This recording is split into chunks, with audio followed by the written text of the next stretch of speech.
Welcome to this incredible platform of the Kalio study. तो आज हम लोग पढ़ने वाले हैं, क्या पढ़ने वाले हैं? आज हम लोग पढ़ने वाले हैं लाइफ प्रोसेसेस, जो कि आपका बायो का फर्स्ट चैप्टर है और ओवरऑल साइंस में आपका सबसे हाईएस्ट वेटेज रखने वाला बोर्ड में चैप्टर हमारा लाइफ प्रोसेस है। तो लाइफ प्रोसेस होता क्या है, कितने तरह का होता है, क्या इंपॉर्टेंट चीजें हैं इसमें, क्या नहीं इंपॉर्टेंट है, क्या हम स्किप कर सकते, स्किप कुछ नहीं कर सकते, पढ़ना सब कुछ है। क्योंकि अगर आप आगे साइंस परस्यू करेंगे, बायो परस्यू करेंगे, तो ये सब चीजें आपको आनी चाहिए। तो बेसिकली लाइफ प्रोसेस होता क्या है, इस वीडियो में हम वो डिस्कस करेंगे। और हमने इसकी डिटेल्ड वन शॉट की वीडियो डाल रखी है अपने चैनल पे, जो कि टोटल 1 घंटे की है। मैंने अच्छे से अपने हाथ से लिख लिख के वो समझाया हुआ है। अगर आप इस रिवीजन पर्पज से वीडियो को देख रहे हो तो you are on the best video. और अगर आप इसको वन शॉट के फॉर्म में देख रहे हो कि पूरा चैप्टर मुझे शुरू से पढ़ना है, तो वो video will be better for you. ठीक है, देखो बेसिकली हमारा मोटो क्या है, बोर्ड्स में काफी अच्छा स्कोर करना, उसके बाद हमें अच्छी रैंक लानी है क्लास 10th लेवल पे। तो ये चैप्टर हमारा आज का टॉपिक है। टॉपिक क्या चैप्टर है? तो बायो में हमारा लाइफ प्रोसेस, हमें पढ़ना क्यों है लाइफ प्रोसेस? देखो, लाइफ प्रोसेस से बेसिकली हम अपनी बॉडी को लिंक कर सकते हैं। हम लोग क्या प्रोसेसेस परफॉर्म करते हैं, उनमें क्या होता है, कैसे होता है, ये सब चीजें हम इस चैप्टर में पढ़ने वाले हैं। तो लाइफ प्रोसेस होता क्या है? लाइफ प्रोसेस बेसिक फंक्शन होता है जो कि हम परफॉर्म करते हैं, जिसकी वजह से कंटिन्यूटी हमारी लाइफ की हो पाती है अर्थ के ऊपर। इसी प्रोसेस को हम लोग लाइफ प्रोसेस कहते हैं। इंग्लिश में क्या होगा? The basic functions which we perform to sustain our life on earth और to continue our life on earth. मतलब हम अपनी लाइफ को इस पे व्यतीत करें या फिर उसको कंटिन्यू करें, जैसे हम कंटिन्यू अभी कर रहे हैं। तो उस प्रोसेस को हम लोग बोलते हैं लाइफ प्रोसेस। जितने भी प्रोसेस के अंदर में आएंगे वो सब लाइफ प्रोसेसेस के अंदर में आ जाएंगे। अब बेसिकली इसका कोई एग्जांपल, जैसे कि हम ब्रीदिंग करते हैं, तो ब्रीदिंग का प्रोसेस क्या होता है? ब्रीदिंग में हम इनहेल करते हैं और एक्सहेल करते हैं, लेकिन वही ब्रीदिंग सेल्यूलर लेवल पे रेस्पिरेशन कहलाती है। तो ब्रीदिंग, रेस्पिरेशन, ऐसे जो प्रोसेसेस होते हैं, इन्हीं को हम लोग लाइफ प्रोसेस कहते हैं, जिनकी वजह से हमारी लाइफ की सर्वाइवलिटी हो पाती है। तो अब हमारा जो लाइफ प्रोसेस होता है वो बेसिकली 4 टाइप्स में डिवाइड होता है। पहला होता है न्यूट्रिशन, दूसरा रेस्पिरेशन, तीसरा ट्रांसपोर्टेशन और चौथा एक्सक्रीशन। तो न्यूट्रिशन फर्दर हमारा 2 टाइप्स का होता है। न्यूट्रिशन होता क्या है पहले वो भी समझेंगे, क्या नहीं मतलब कितने टाइप्स का होता है ये भी समझेंगे। तो न्यूट्रिशन क्या होता है? ऐसा प्रोसेस जिसमें कि हम लोग फूड को हमें मिलता है और हम उसको लिबरेट करते हैं, न्यूट्रिएंट्स उसे लिबरेट करते हैं, जो कि हमें एनर्जी देते हैं। तो ऐसे प्रोसेस को हम न्यूट्रिशन कहते हैं। इंग्लिश में क्या होगा? The process by which we obtain food and utilise it inside our body is known as nutrition. तो न्यूट्रिशन फर्दर अब क्या, हम खुद फूड बना रहे हैं या फिर हमें फूड कहीं से मिल रहा है? तो ये बेसिक 2 चीजों पे डिपेंड करता है। जब हम खुद फूड बनाते हैं तो उसको हम लोग बोलते हैं ऑटोट्रॉपिक मोड ऑफ न्यूट्रिशन। जब हम दूसरों पर डिपेंड करते हैं फूड के लिए तो उसको हम बोलते हैं हेटरोट्रॉपिक मोड ऑफ न्यूट्रिशन। तो आप कहोगे कि हमारी बॉडी, हम तो अपना फूड खुद बनाते हैं किचन में, तो ऐसा कुछ नहीं है। हम किस इंग्रेडिएंट्स का यूज कर रहे हैं, हम कोई प्लांट यूज करते हैं या फिर कोई एनिमल यूज करते हैं अपने फूड को बनाने के लिए, तो ये हम इनडायरेक्टली किस पे डिपेंड कर रहे हैं? किसी प्लांट या फिर एनिमल पे। तो जो हमारा ऑटोट्रॉपिक मोड ऑफ न्यूट्रिशन क्या होता है, उसमें हम सेल्फ प्रिपरेशन ऑफ फूड करते हैं, मतलब खुद के बॉडी के अंदर ही फूड बनाएंगे और उसका ब्रेक डाउन करके क्या करेंगे, एनर्जी लिबरेट कर देंगे। डेफिनेशन क्या हो जाएगी? The process of making food using light और chemical inside our body and utilising it is known as autotrophic mode of nutrition. तो बेसिकली इसका यही मतलब है कि हम अपने बॉडी के अंदर कुछ केमिकल्स या फिर सनलाइट का यूज करके जो फूड प्रिपेयर करते हैं, उसी को बोलते हैं हम ऑटोट्रॉपिक मोड ऑफ न्यूट्रिशन। ऐसे मोड्स, जो ऐसे ऑर्गेनिज्म जो ऐसा प्रोसेस परफॉर्म करते हैं, उनको हम बोलते हैं ऑटोट्रॉप्स। और जो ऐसी प्रोसेस करते हैं, इस प्रोसेस का नाम होता है ऑटोट्रॉपिक मोड ऑफ न्यूट्रिशन। फिर अब आप किसी पे डिपेंड कर रहे हो फूड के लिए, जैसे आप एग यूज कर रहे हो या फिर आप कोई ग्रीन प्लांट यूज कर रहे हो, तो ऐसे टाइप्स में क्या होता है? देखो, ऐसे हम डायरेक्टली डिपेंड करते हैं किसी अदर ऑर्गेनिज्म पे, तो हम बेसिकली क्या करते हैं, इस न्यूट्रिशन में डिपेंडेंसी हम शो करते हैं। तो इसका डेफिनेशन इंग्लिश में क्या हो जाएगा? The process in which the organism depend on other for food to sustain its life is known as heterotrophic mode of nutrition. उसके बाद फिर हमारा autotrophic mode of nutrition 2 type का होता है। एक होता है कीमोटोट्रॉपिक, एक होता है फोटोट्रॉपिक। कीमोटोट्रॉपिक मोड ऑफ न्यूट्रिशन क्या होता है? जहाँ पे हम लोग केमिकल्स का यूज करके फूड प्रिपेयर करते हैं। केमिकल्स जैसे कि नाइट्रोजन का यूज करके हम फूड प्रिपेयर कर रहे हैं, जैसे कि पर्पल सल्फर बैक्टीरिया। तो कीमोटोट्रॉपिक मोड ऑफ न्यूट्रिशन का इंग्लिश में डेफिनेशन क्या हो जाएगा? The process of utilising food, making food inside our body by using chemicals. तो इट इज शोन बाय क्या, ये कौन शो करता है, हमारे पल्पल सल्फर बैक्टीरिया शो करते हैं, नाइट्रोजेनियस बैक्टीरिया शो करते हैं। उसके बाद जो हमारा दूसरा टॉपिक है वो है फोटोसिंथेटिक। फोटोसिंथेसिस, कीमोसिंथेसिस पढ़ लिया, फोटोसिंथेसिस क्या होता है तो हमने पढ़ रखा है। Photosynthesis is the process in which we manufacture our food inside our body using sunlight. अब सनलाइट का यूज करके जो फूड हम प्रिपेयर करते हैं उसको हम लोग बोलते हैं फोटोसिंथेसिस। और फोटोसिंथेसिस फर्दर हमारा, जैसे हम लोग कह सकते हैं कि इसको कौन कौन से ऑर्गेनिज्म परफॉर्म करते हैं, जैसे कि हमारा एक प्लांट हो गया, कुछ बैक्टीरिया भी फोटोसिंथेटिक बैक्टीरियाज होते हैं। तो ऐसे कुछ ऑर्गेनिज्म फोटोसिंथेसिस परफॉर्म करते हैं। अब फोटोसिंथेसिस के स्टेप्स क्या क्या है, जो कि बहुत बार क्वेश्चन आ चुका है बोर्ड एग्जाम में। तो सबसे पहले हमारा होता है activation of chlorophyll. Chlorophyll active होता है, जैसे ही सनलाइट पड़ती है वैसे क्लोरोफिल पिगमेंट हमारा एक्टिव हो जाता है, जिसकी वजह से फोटोसिंथेसिस का जो प्रोसेस होता है वो रैपिडली परफॉर्म होने लगता है। अब फोटोसिंथेसिस और क्लोरोप्लास्ट का मतलब क्या है, देखो क्लोरोप्लास्ट हमारे क्लोरोफिल पिगमेंट्स कंटेन करता है जो कि फोटोसिंथेटिक पिगमेंट्स होते हैं। तो इनका यूज करके हम लोग क्या करते हैं, फूड का मैन्युफैक्चरिंग करते हैं इनसाइड द प्लांट बॉडी और इवन सम बैक्टीरियल बॉडीज। ठीक है, तो सबसे पहला स्टेप होता है activation of chlorophyll, then photolysis of water. फिर हम लोग वाटर के मॉलिक्यूल्स का ब्रेक डाउन करते हैं, हाइड्रोजन अलग करते हैं, ऑक्सीजन अलग करते हैं।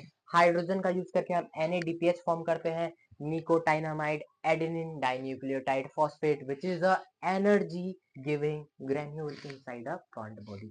फिर उसके बाद जो हमारा ऑक्सीजन होता है वो ग्लूकोज के फॉर्मेशन में, नहीं, ग्लूकोज लिबरेट कर प्लांट की बॉडी से लिबरेट हो जाता है, जो कि हमें फ्री और नेटिव स्टेट में ऑक्सीजन जो कि हम इनहेल करते हैं वो इसी प्रोसेस फोटोलिसिस ऑफ वाटर से होता है। अब CO2 और H2O जब मिलते हैं प्लांट की बॉडी में, अभी क्या था, तो फिर वो ग्लूकोज का फॉर्मेशन करते हैं। ग्लूकोज क्या होता है, ये एक 6 कार्बन कंटेनिंग मॉलिक्यूल होता है, इसका फॉर्मूला होता है C6H12O6।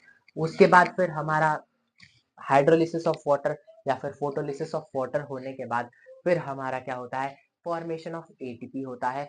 ATP के फॉर्मेशन से हमें एनर्जी मिलती है। उसके बाद हम लोग ऐसा कह सकते हैं कि जो हमारी सोलर एनर्जी थी या फिर लाइट एनर्जी थी वो हमारी केमिकल एनर्जी में चेंज हो चुकी है। केमिकल एनर्जी यानी फूड, हमारा carbon containing 6 carbon containing molecule जो कि हमारा ग्लूकोज है उसमें वो कन्वर्ट हो चुकी है। उसके बाद फिर हमारा आता है types of heterotrophic mode of nutrition.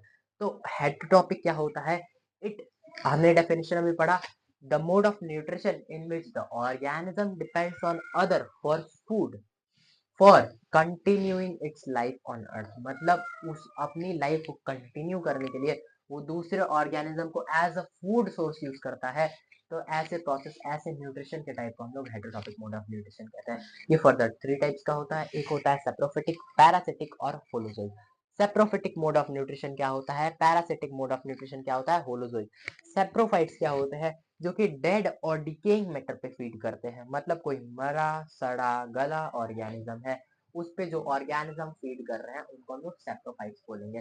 The mode of nutrition in which the organism depends on dead और डिकेइंग मैटर और ऑब्जेक्ट। अब इसका एग्जांपल क्या हो जाएगा, जो हमारा मशरूम होता है वो डेड और डिकेइंग ट्विग्स पे, मतलब जो ब्रांच की स्टेम छोटी छोटी होती है उन पे हमें कई बार देखने को मिल जाता है। फिर पैरासिटिक मोड ऑफ न्यूट्रिशन क्या होता है, सेप्रोफिटिक, पैरासिट, पैरासाइट्स क्या होता है, जो कि एक लिविंग ऑर्गेनिज्म पे ही फीड करते हैं बिना उसको ज्यादा हार्म किए। तो फिर the mode of nutrition in which the organism feed on live body without much harming it.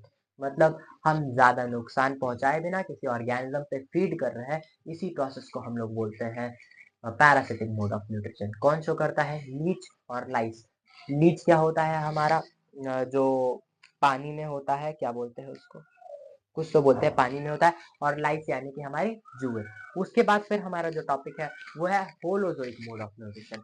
Holozoic mode of nutrition क्या होता है, ऐसा मोड ऑफ न्यूट्रिशन जिसके अंदर जो ऑर्गेनिज्म होता है वो कंप्लीटली एक बॉडी को अपने अंदर कंज्यूम करता है, उसके बाद उसको यूटिलाइज करता है। एक डायग्राम यहाँ पे बना हुआ है जो कि एमीबा का डायग्राम है।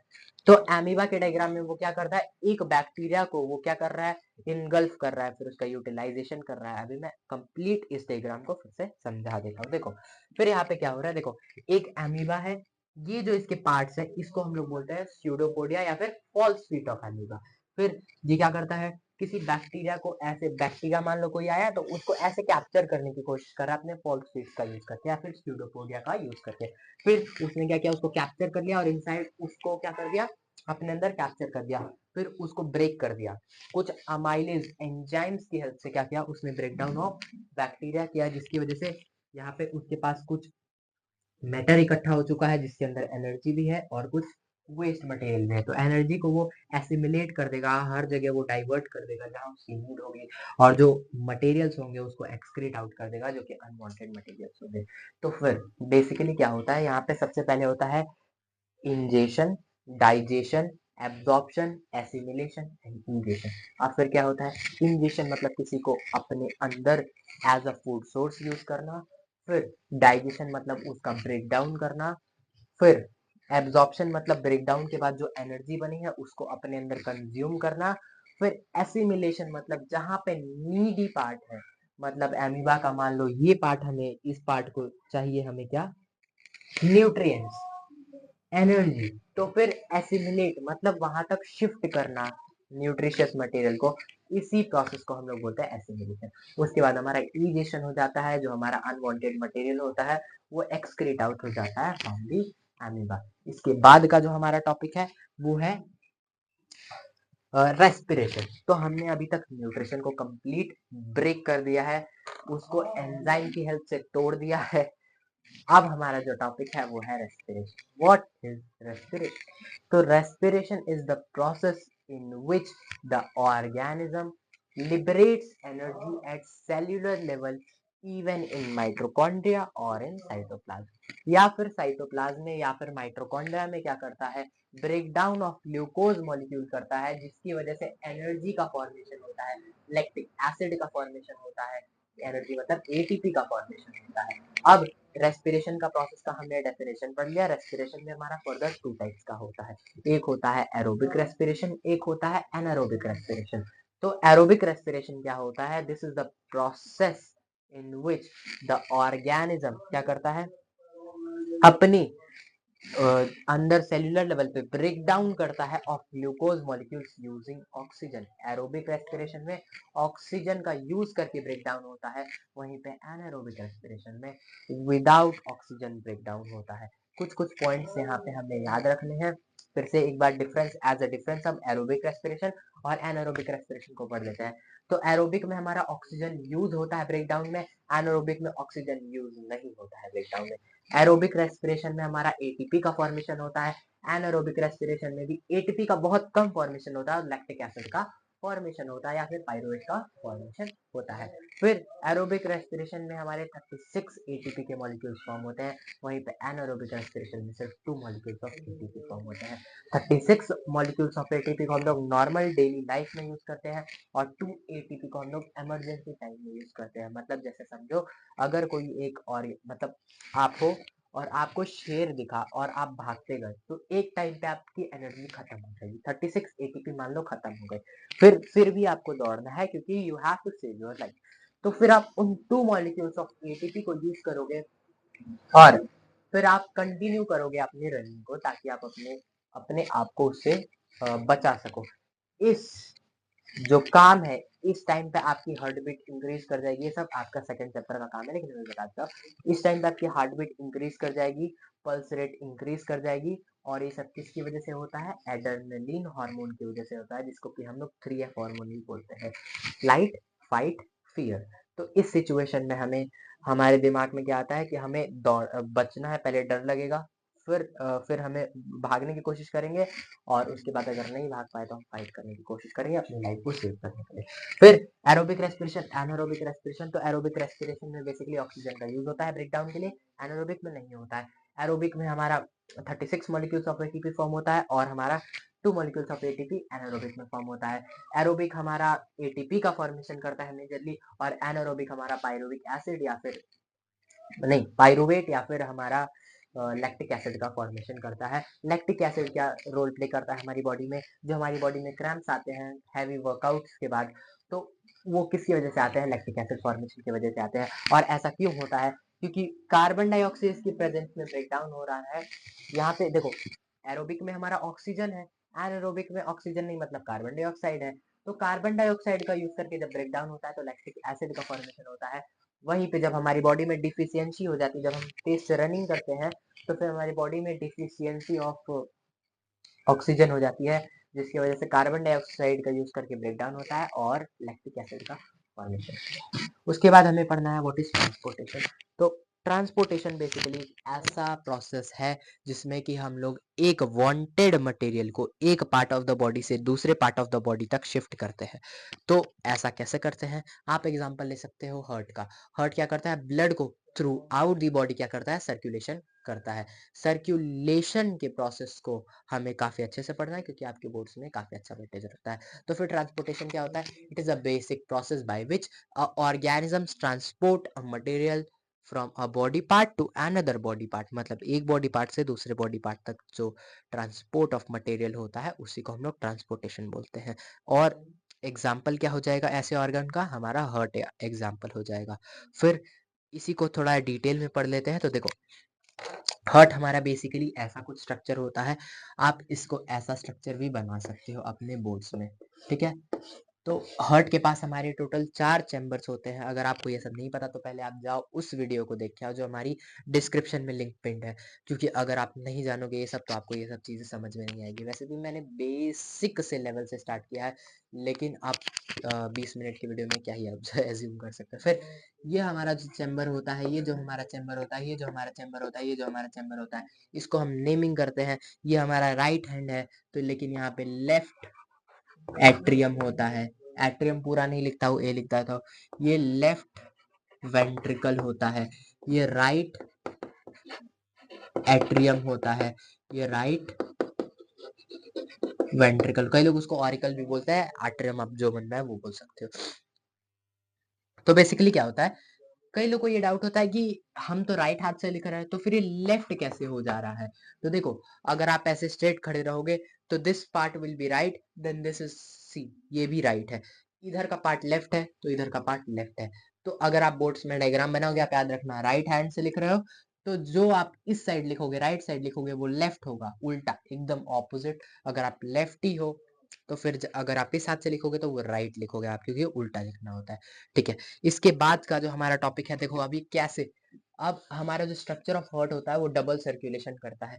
तो डबल सर्कुलेशन क्या होता है और हार्ट पंप कैसे करता है ब्लड को। देखो अब हमारा यहाँ पे लंग्स है, ऐसा समझो लंग से ब्लड आया हमारे लेफ्ट आर्टरी में, फिर लेफ्ट आर्टरी से एंटर करता है लेफ्ट वेंट्रिकल, फिर लेफ्ट वेंट्रिकल से थ्रू आउट द बॉडी इसका ट्रांसफर होता है हर एक सेल में, हर एक टिश्यू में।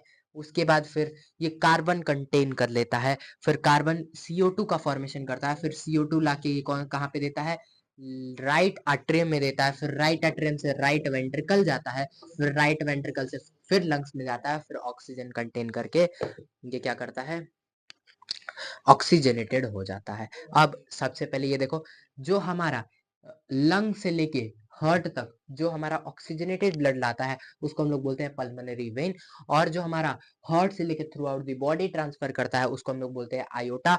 फिर जो हमारा बॉडी पार्ट से कार्बन डाइऑक्साइड कंटेन करके फिर से हार्ट तक ले जाता है उसको हम लोग बोलते हैं वेना केवा, और जो हमारे हार्ट से कार्बन डाइऑक्साइड वाला ब्लड फिर से लंग्स में देता है उसको हम लोग बोलते हैं पल्मोनरी आर्टरी। अब आर्टरीज और वेन्स में कुछ डिफरेंस देख लेते हैं। आर्टरीज हमेशा ऑक्सीजनेटेड ब्लड कंटेन करती हैं, वेन्स हमेशा डीऑक्सीजनेटेड ब्लड कंटेन करती हैं। आर्टरीज की वॉल्स थिन होती है, वहीं पे वेन्स की वॉल थिक होती है। और आर्टरीज का जो अंदर का ऐसे सर्कुलर एरिया होता है, आर्टरीज का डायमीटर ज्यादा होता है, वेन्स का डायमीटर छोटा होता है एज कम्पेयर टू आर्टरीज। अब इन सब के पीछे का रीजन क्या है ये सब आपको नहीं पढ़ना, लेकिन मैं फिर भी बता देता हूँ। नीचे देखो, अगर आप किसी पानी को ऊपर से नीचे गिरा रहे हो तो you will not need any pressure. वहीं पे अगर आप नीचे से ऊपर ला रहे हो तो आपकी वॉल्स भी, जैसे आपने पाइप लिया, पाइप में आप यहाँ से पानी डाल रहे हो तो नीचे जा रहा है तो फिर उसको कोई प्रेशर नहीं लग रहा। लेकिन वहीं पे अगर आप नीचे से ऊपर कर रहे हो तो आपको प्रेशर भी लगेगा। तो प्रेशर एक्सर्ट करने के लिए वॉल्स मोटी होनी चाहिए। उसके बाद फिर आपको एरिया भी बढ़ाना पड़ेगा ताकि ज्यादा से ज्यादा ब्लड जल्दी से ऊपर चला जाए, आपको प्रेशर कम अप्लाई करना पड़े। तो यही एक रीजन है कि हार्ट्स में वेन्स की जो वॉल्स होती हैं वो थिक होती है। फिर ये हमारा डबल सर्कुलेशन होता है। फिर इसके बाद क्या होता है, एल्यूवलाई यहाँ पे होता है। एल्यूवलाई से एक स्ट्रक्चर होता है जो कि अपने अंदर क्या कंटेन करता है, कुछ बेसल मटेरियल, आप क्लास 11 में पढ़ोगे। बेसल मटेरियल्स होते हैं जिसकी वजह से डिफ्यूजन होता है हीमोग्लोबिन का मॉलिक्यूल। एक हीमोग्लोबिन का मॉलिक्यूल 4 ऑक्सीजन कंटेन कर पाता है, 4 ऑक्सीजन के मॉलिक्यूल्स O2 के। उसके बाद फिर through out the body transfer होता है। और अब यहाँ से ये क्लास 10 का है। देखो, जब ये प्रोसेस, देखो 2 बार हार्ट में जा रहा है ब्लड, एक बार आ रहा है हार्ट से, फिर जा रहा है, फिर आ रहा है। तो 2 बार आने जाने को हम लोग बोलते हैं डबल सर्कुलेशन। इससे भाई कई बार क्वेश्चन बोर्ड में आता है। फिर यही हमारा हार्ट का स्ट्रक्चर है। आप इसको काफी डिटेल में मेरे चैनल पे पढ़ सकते हो। अगर आपको नहीं समझ में आता, you can comment over here, I will make the complete explanation of heart in just 10 minutes. ठीक है। फिर एक्सक्रीशन। तो what is excretion exactly? Excretion is the process in which we excrete out or remove out unwanted material throughout the body. हम लोग throughout the body क्या करते हैं, unwanted material को बाहर निकाल देते हैं। एग्जाम्पल क्या हो जाएगा हमारा, यूरिन, स्वेट, ये सब हमारे एग्जाम्पल हो जाएंगे। अब एक्सक्रीशन और ईजेशन में भी एक डिफरेंस होता है। ईजेशन हम सॉलिड मटेरियल्स का करते हैं, मतलब कोई सॉलिड मटेरियल जैसे कि फीकल मैटर का आउट होना। वहीं पे एक्सक्रीशन हम लोग कुछ लिक्विड या फिर गैसेस का करते हैं। एक्सक्रीशन गैसेस का करते हैं या फिर लिक्विड्स का करते हैं। गैसेस जैसे कि CO2 का हम लोग एक्सक्रीट आउट कर रहे हैं हमारी बॉडी से। फिर वहीं पे प्लांट्स क्या करते हैं, ऑक्सीजन को एक्सक्रीट आउट करते हैं अपनी बॉडी से। हम लोग अपनी बॉडी से एज अ लिक्विड क्या आउट करते हैं, यूरिन का आउट होना या फिर हम स्वेट का आउट होना। तो ये सब हमारा बेसिकली एक्सक्रेशन टॉपिक के अंदर आता है। तो इसके अंदर एक बहुत ज़्यादा इंपॉर्टेंट स्ट्रक्चर है जो कि स्ट्रक्चर ऑफ नेफ्रॉन है। नेफ्रॉन बेसिकली क्या होता है, इसको हम लोग structural and functional unit of kidney कहते हैं। मतलब ये बेसिकली स्ट्रक्चर भी बनाता है किडनी का और फंक्शनिंग यूनिट भी है किडनी का, मतलब यही फंक्शन करता है। किडनी एक कंप्लीट स्ट्रक्चर होता है जो कि बहुत सारे सेल्स, जिनको हम लोग नेफ्रॉन बोलते हैं, उनसे बना होता है। अब नेफ्रॉन का कुछ ऐसा स्ट्रक्चर होता है, इसको हम लोग बोलते हैं बाउमन्स कैप्सूल, इसको हम लोग बोलते हैं प्रॉक्सिमल कॉन्विलेटेड ट्यूब्यूल, इसको हम लोग बोलते हैं हेनलेज लूप या फिर लूप ऑफ हेनले, इसको हम लोग बोलते हैं डिस्टल कॉन्विलेटेड ट्यूब्यूल। आप ऐसे कॉपी पे बना के उसको लिख सकते हो क्योंकि मैं बोल रहा हूँ। एक स्पेलिंग बता देता हूँ, BOWMANS बाउमन्स कैप्सूल। कैप्सूल की स्पेलिंग जानते होगे, PROXIMALCONVILATED TUBULE, proximal convoluted tubule. फिर ये HENLAYS हेनलेज, LOOP लूप।